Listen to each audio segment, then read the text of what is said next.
Gold trusted gold buyers. మీరు తాకట్టు పెట్టిన బంగారాన్ని విడిపించి ఈ రోజు ఉన్న మార్కెట్ ధరకు కొను. ఫుల్ అసలు చాలా ఇబ్బంది అవుతుందా? ఇబ్బంది అన్న, నిద్ర లేదు. చాలా డేస్ అయింది నేను పడుకున్న. వాడు వెళ్ళిన కొన్ని డేస్ ఏమో ప్రశాంతంగా, ఒక 2-3 డేస్ అంతే. 3 months అవుతుంది మోస్ట్లీ. 3 monthsలో మహా అయితే ఒక 4-5 days పడుకున్నాను అంతే. ఇంకా తర్వాత నిద్ర లేదేం లేదు. డేకి 1 hour 2 hours పడుకోవటం అంత మాత్రం.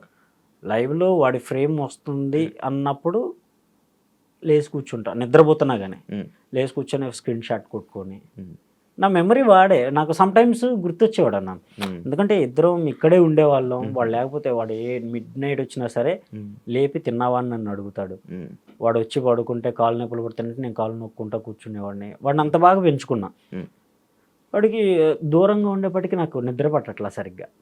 సో సమ్ టైమ్స్ ఇంకా మిడ్ నైట్ 3కి 4కి స్టూడియో ముందుకు వెళ్ళిపోయి సమ్ ఫీలింగ్ ఆఫ్ ఆరా అన్న ఫీల్ అవుతానని స్టూడియో చుట్టుపక్కల ఒక రౌండ్ వేసి ఎర్లీ మార్నింగ్ వెళ్ళిపోయి చాయ్ తాగేసి ఆడ కూర్చునేవాడిని.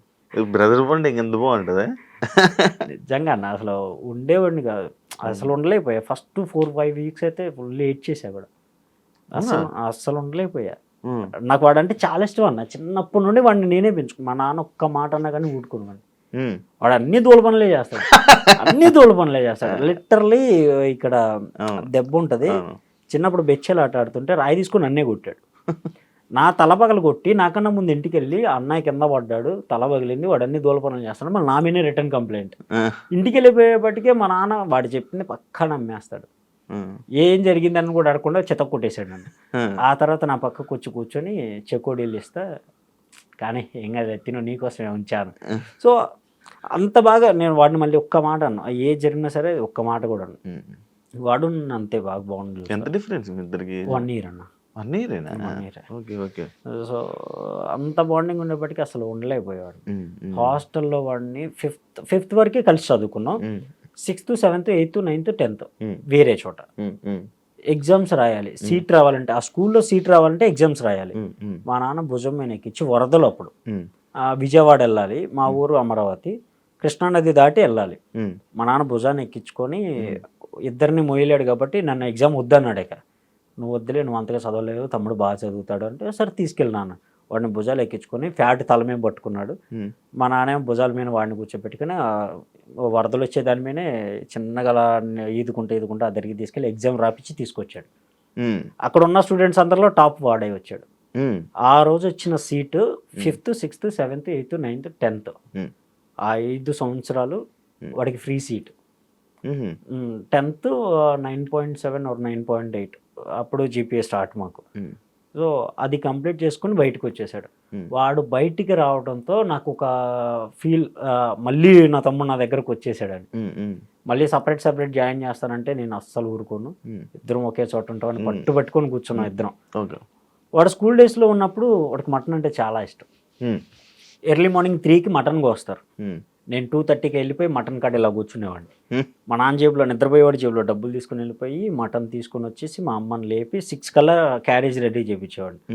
10కి స్కూల్ గేట్లు ఓపెన్ చేస్తారు స్టడీ అవర్స్ అయిపోయి. 10 కనంటే నేను 7 కల్లా అక్కడ ఉండేవాడిని. 3 hours వాడు ఎప్పుడు బయటకు వస్తాడని క్యారేజీ పట్టుకొని గేట్ ముందు నుంచునేవాడిని. గేట్ ఓపెన్ చేయగానే ఫస్ట్ పరిగెట్టుకుంటూ వచ్చేది వాడే. వచ్చేవాడు ఒక చెట్టు కింద కూర్చునేవాడిని, పట్ట లాంటిది వేసుకొని, బియ్యం బస్తాలు ఉండే కదా, ఆ పట్ట సంకన పెట్టుకొని క్యారేజ్ పట్టుకొని ఉంచునేవాడిని.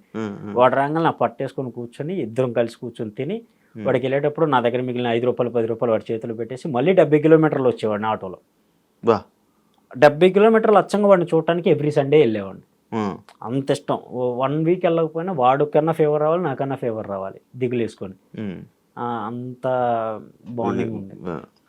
మనోడు నార్మల్గా ఫన్నీ అంటే ఇప్పుడు గొడవ పడతాడు, నామినేషన్ చేస్తాడు, మళ్ళీ ఇల్లు కలిసిపోతాడు. ఎందుకు అలాగే ఉంటాడు? అంతే బయటైనా అంతే అన్న. ఇప్పుడు సమ్ ఎమోషన్స్ అనేది ఇంకా అన్కంట్రోల్డ్, అది ఎవరికైనా అంతే. ఆ టైం సిచ్యువేషన్ బట్టి ఏదో అరిచేస్తాం కానీ తర్వాత కూర్చొని థింక్ చేస్తే అది రైట్ ఆర్ రాంగ్ అనేది అప్పుడు అర్థం అవుతుంది. సో ఆ పాయింట్ ఆఫ్ వ్యూలో వెళ్ళి తర్వాత సర్ది చెప్పుకోవటము, మళ్ళీ కలిసిపోవటము. సరే హర్ట్ అయ్యారంటే సారీ చెప్పటము, ఇంకా బాగా హర్ట్ అయ్యారంటే కనీసం వాళ్ళు నవ్వించడానికి ట్రై చేస్తాడే తప్ప రియల్గా అయితే అసలు యాంగర్ పర్సన్ కాదు. నామినేషన్ ప్రాసెస్లో అయినా సరే ఇది అని గట్టిగా మాట్లాడతాడు తప్ప అరవడు. లైక్ నువ్వు ఇది అని కన్ఫామ్గా చెప్పడు. దాన్ని సర్ది చెప్పుకుంటాడు, ఓకే డన్ చేసేసే, అవసరమైతే పక్కకి వెళ్ళిన తర్వాత కూర్చోబెట్టి మాట్లాడే మనస్తత్వం, గొడవ పడ్డు.